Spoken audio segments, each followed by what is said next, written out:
The debt tally on the Magpie's bridge hit 0 hour. Repossession was locked. 2 days, until they strip her. There's only one place the galaxy's too scared to search. Mike, we're out of time. Set course for the umbral expanse. The expanse? Captain, that's a death trap. Every species avoids it for a reason. For 10 millennia, the umbral expanse had been galactic taboo. No ship that crossed its threshold ever transmitted again. And every species is still broke. We're not them. Do it. She's crazy. But she's right. If the debt collectors catch us, we're scrap anyway. The Magpie's engines fired. Lisa Chen aimed the rusty tug at the largest taboo in the galaxy. Darkness swallowed the stars behind them.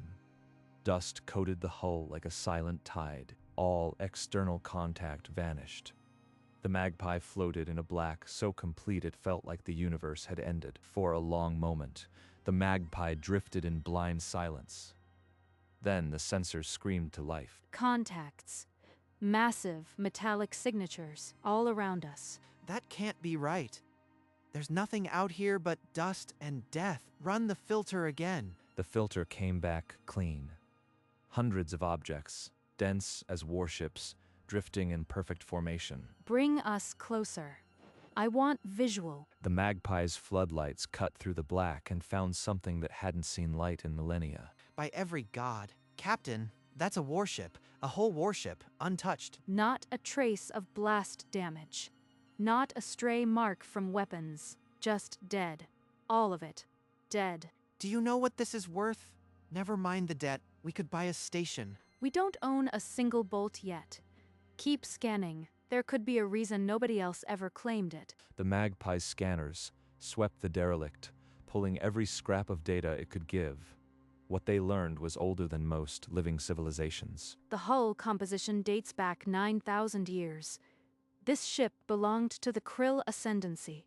They vanished 6 millennia ago. 9,000 years of salvage. Priceless alloys, intact reactor cores. This one ship could clear our debt 10 times over. And yet, every species that ever existed left it here. Nobody came back to claim it. That should scare you more than the debt. Or maybe the universe finally cut us a break. Look at this. Deep scan just lit up with 200 more contacts. The deep scan confirmed what the crew had dared not hope. The Magpie sat at the edge of the richest salvage field in known history. All right. We do this by the book. Full survey of the nearest tier. Log every signature, every hull marker. We don't touch anything until we understand what we're dealing with. Understood, Captain. But you really think there's something wrong with these ships? I don't know yet, but no empire parks a war fleet and forgets about it. Something happened here, and until I know what, I am not losing this crew. The Magpie began its survey. In the silence of the expanse, they moved from hull to hull, cataloging the dead. And with each wreck, the question grew heavier. What could kill an armada without a fight? 6 hours into the survey, and the Magpie's comm panel remained a wall of static. Not a whisper of a carrier wave. I've cycled every military and civilian band. There's nothing, Captain. The dust is eating our transmissions whole. No signal in 6 hours. Not a single ping from a buoy or relay. The galaxy could have ended while we were in here. Then Mike's console flickered. A weak, repeating pattern, not noise, but something with rhythm. Captain, I'm receiving something. Ancient encoding. Heavily degraded, but it's looping. Boost the gain. Let's hear it. A voice clawed through the static. Not human. Not any species they recognized. But it was screaming. It's a distress call, but it's been bouncing around the wrecks for millennia. Could be an echo, a ghost in the machine. An echo doesn't scream. That's a recording from something that died in here. And I want to know what killed it. The voice faded back into static, leaving the bridge quieter than before. The Magpie floated on, but now the black felt like it was watching. Lisa made the call. If the answers were anywhere, they were inside that dead warship. She and Mike would go Eva. The airlock cycled, and they stepped into a tomb. The alien corridor stretched into darkness, lit only by their suit beams. Power's been dead for millennia. but the atmosphere is still stale. No corrosion. Everything is preserved. They found the bridge, and they found the crew, frozen at their stations, faces locked in the last seconds of confusion, not pain. No blast marks, no hull breaches. They just stopped. Look at this data terminal. It's still got power in its emergency cell. Download everything. We need their final logs. The logs were fragmented but clear. The ship's reactor had stalled. Life support failed within minutes. The crew had tried to send a distress call over and over, but none of the transmissions ever left the expanse. They died calling for help that never got out. They thought they were abandoned. Nobody abandoned them. Their signals couldn't penetrate the dust, the same way ours can't. This wasn't a weapon. It was a trap of physics. But knowing the trap didn't spring it. They still sat in the same dead zone that had killed an armada. Back aboard the Magpie, the alien data streamed into the core computer. Mike cross-referenced every derelict within sensor range. 18 different wrecks, Captain. Different species, different eras. Same exact failure. Reactor stall, then dead in the dark. It wasn't a weapon. The Nebula's dust is the culprit. It gums up reactors and swallows every transmission. The dust analysis confirmed it. Charged silicate particles dense enough to coat shielding and block FTL signals completely. It's a passive trap, silent, invisible. The dead zone is the curse. Then Mike checked the Magpie's own power reserves, already at 23% and still dropping. It's happening to us, Captain. Our reactor efficiency is degrading. We're losing life support with every hour. Same trap that killed 100 empires. They suffocated waiting for a call that never went out. I refuse to end like that. Mike, find me a way to push a signal through this dust. The Magpie drifted among the dead, and for the first time, the silence became a countdown. I've tried everything. The dust just eats signals. We're dead, Captain. Lisa crossed to his side, her expression unreadable. The power gauge on the console showed 16%. Number. There's a way. We build a relay chain. A chain? Through this dust? We'd need dozens of buoys. We salvage parts from the wrecks. Every derelict has comm gear. No one had ever tried. 100 empires died here, but none had thought to build a relay line through the trap. If one buoy fails, we lose the chain. It's too risky. What's riskier? Dying? I choose to try. Help me or get out of the way. Mike looked at the inventory. Fear flickered, then shifted to grim purpose. He pulled up the manifest of spare relay components. The hold carried 15 comm modules. Not enough to be safe. Enough to be a chance. Mike pulled the schematic of a standard relay buoy and began stripping non-essential systems from the design. First unit is basic. Just a signal booster in a dust-proof casing. I'll code it to handshake with the next one. Lisa brought the Magpie to a precise drift, aligning with the first deployment point. The Nebula's borderline was 30 kilometers ahead. The first buoy ejected, a tiny cylinder tumbling into the void. Its stabilizers fired, and it held. Buoy 1 active. It's broadcasting a telemetry ping, but I am reading only 3% signal strength on our end. Almost nothing, but it's not zero. If the next buoy boosts it, we might get a cascading gain. The buoy's green indicator blinked alone in the blackness, a single thread in what needed to be a rope. Lisa checked the power gauge, 18%. Each buoy deployment cost them reactor time they couldn't afford. 15 buoys to reach the edge. 15 chances for the dust to kill the signal. They had lit one candle in a hurricane. The test was whether they could keep it burning long enough to build a bridge. They launched buoy 2, then 3, each one a tiny victory carved from the black. The chain began to glow on the scope. Buoy 4 active, handshake successful. Signal strength almost doubled. For a breath, the chain blazed across the scope like a lifeline. Then the dust shifted. Buoys 5 and 6 were caught in the same current. Their stabilizers fought, failed, and they crashed into silent sparks. No, that's 2 down. We're at 13 modules. That might not be enough to reach the edge. We stretch the intervals. No choice. Keep loading. Mike forced his hands still, loading the next unit. Exhaustion blurred his vision, but he didn't stop. By buoy 9, the power readout dipped to 13%. Lisa pressed the deploy with a prayer. 10 active. We're halfway. The signal's still too weak, but it's holding. The chain behind them was a fragile spine of light. Ahead, 5 more buoys to build, and a race against the dark. The Magpie slid toward the next drop point when a shadow eclipsed the viewport. A derelict cruiser, tumbling silently into their path. Mike, brace, collision alert. She threw the thrusters to full emergency. The Magpie screamed past the hulk, metal scraping metal. One of the launcher arms sheared clean off. That arm held the last intact launcher. Without it, we can't deploy. Suit up. We fix it out there. The EV took 40 minutes.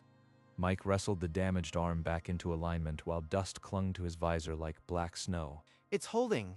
Get back inside. I'll trigger it from the panel. The launcher fired, and buoy 13 joined the chain. Then something shifted in the static. Mike, I am hearing voices. Garbled. But it's not a ghost, it's traffic. The chain is working. The signal was too weak to answer, but it proved the dead zone could be pierced. They had 6 buoys left and 8% power. They launched buoy 14, then 15, beacon by beacon. The chain's signal strength climbed on the scope. Buoy 15 deployed. Captain, the last module, it's in the launcher. We're at 4% power. Do it, now. The final buoy launched, a silver spear into the black. Then, the chain blazed, every buoy lit, and the static fell away into sudden, terrifying clarity. This is the Salvage tug Magpie, broadcasting on all emergency bands. We are trapped in the umbral expanse, requesting immediate assistance. Anyone receiving, please respond. The response came in under 3 seconds. A trade station controller, voice shaking, disbelieving. Magpie receiving you.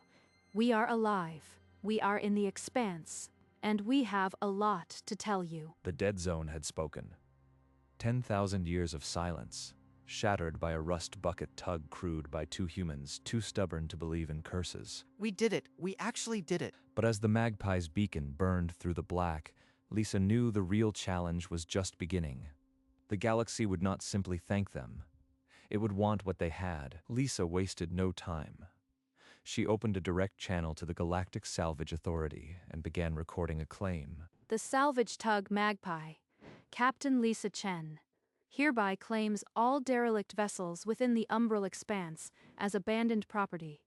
This claim is filed under Interstellar Salvage Code 722. Then she attached a second file, the complete schematics and dust frequency modulation for the relay buoy chain. Open source. Captain, you just gave away our only leverage. Every shipyard in the galaxy is going to build their own relays now. Exactly. Now, nobody can claim ignorance or block our rescue. And our claim is public record before anyone else can file. This isn't about greed, Mike. It's about setting the rules. The data shot through the relay chain and into the galactic networks within seconds. The umbral expanse, silent for 10 millennia, had just gone loud. At the trade station, the controller nearly choked on his drink. Within minutes, the claim had been verified and flagged by the Salvage Authority's automated system. Across a dozen species, salvage guilds and corporate boards scrambled to respond. The umbral expanse was no longer cursed. It was the richest salvage field in the galaxy, and a human had just claimed it. On the Magpie's bridge, Lisa watched the incoming comms light up with hails from a dozen trade guilds. They can't ignore us now. This changes everything. The Galactic Salvage Authority replied, "Claim verified. Registry locked. The umbral expanse is now under official salvage claim by the vessel Magpie. Captain Lisa Chen, pursuant to Code 722. Within the hour, the repossession notice on the Magpie's hull was cancelled by the creditor's panicked legal department. On the Galactic News, an alien announcer declared the umbral expanse safe. The camera cut to a live feed of the Magpie's buoy chain, glittering like a string of pearls in the black. Mike, get me the lead negotiator from the Solaris Guild. They've been hailing non-stop. The terms are simple. Humanity holds primary salvage rights. All other species pay a licensing fee for access. Your guild can have first entry for a 5% premium. The Solaris Guild rep sputtered for 30 seconds, then agreed. The deal set a precedent that rippled across the galaxy. By the end of the cycle, the umbral expanse was officially designated a regulated salvage field, with humanity as the governing authority. We went from scrap heap to running a sector. I can't. My head is spinning. It doesn't feel real, but it is. We didn't just break the curse. We rewrote the map. The Magpie, once a rust bucket on the brink of repossession, now floated at the center of the galaxy's most valuable economic zone. 2 humans had walked into legend. Over the following weeks, the umbral expanse transformed.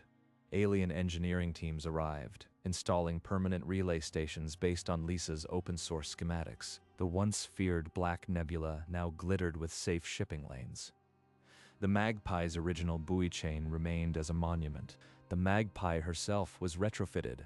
New plating replaced the rust, but Lisa kept one patch, the original hull, where the repossession notice had been scrubbed. At the newly established Expanse Authority headquarters, a ceremony was held.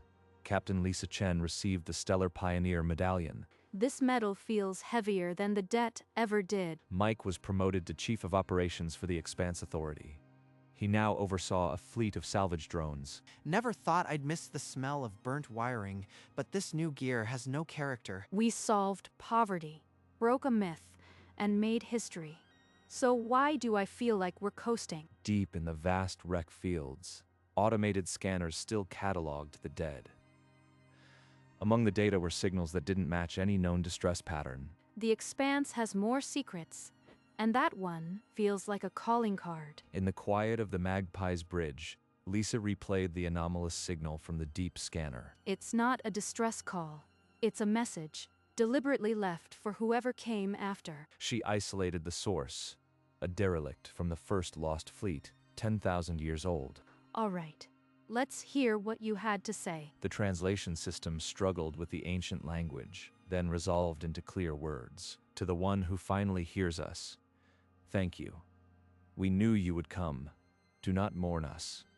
We are remembered now. They weren't asking for rescue. They were passing on a hope. Lisa's eyes burned as the message ended, a single tear tracing down her cheek. 10,000 years, and we're the first to listen.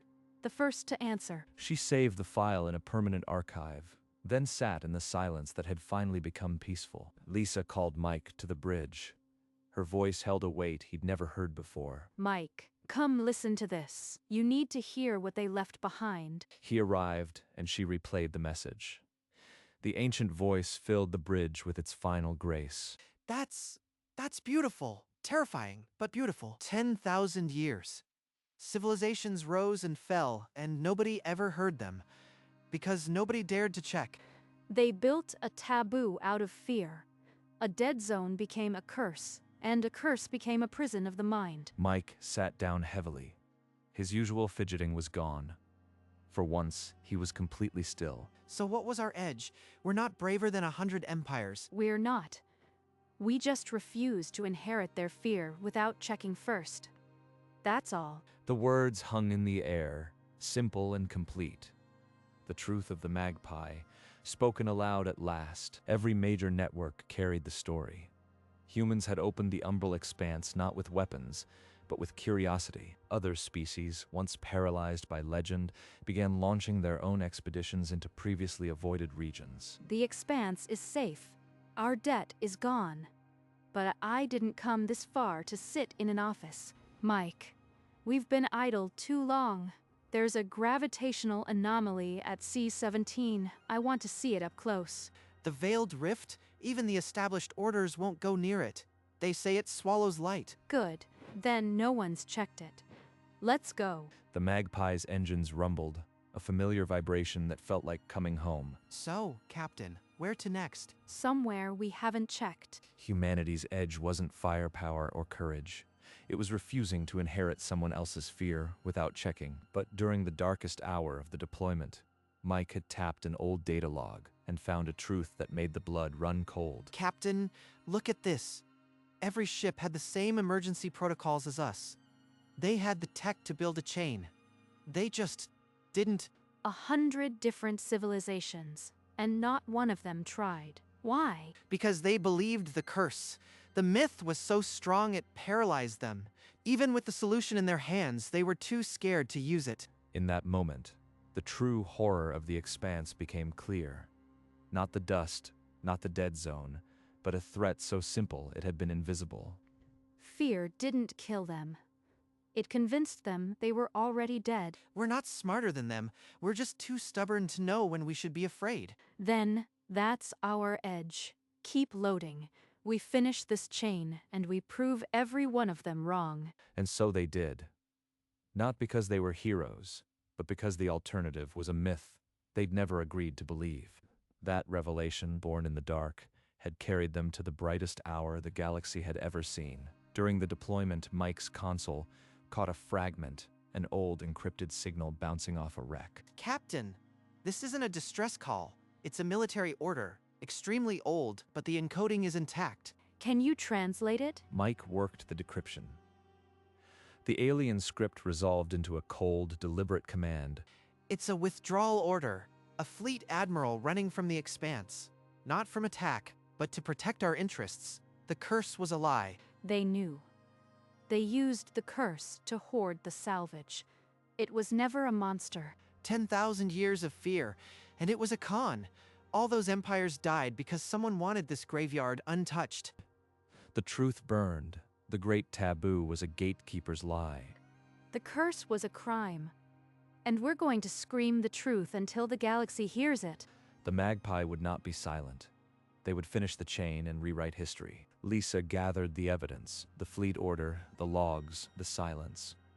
Mike kept building buoys. They prepared for the moment the chain opened. We're not just breaking the silence, Mike. We're going to tell every species what happened here. I've already coded an open data packet. Every relay will carry the truth. This isn't about debt anymore. It's about proving we won't be silenced. On the console, a file sat ready. Exposure packet all. Lisa's thumb hovered over the seal. Once we hit send, they can't undo it. Are we sure? I've never been more sure of anything, Captain. She pressed the button. The file locked. The truth was now part of the chain. The Magpie continued its painful crawl, buoy by buoy, but now with a cargo heavier than any salvage. Each buoy now carried not only a signal, but a verdict. Their survival would become an indictment. The exposure packet hit the galactic network like a shockwave. Within hours, the ancient order was trending on every news feed. The species that had perpetuated the taboo, the Krill Ascendancy's descendants, were identified. Their government issued an emergency statement. We acknowledge the deception of our ancestors.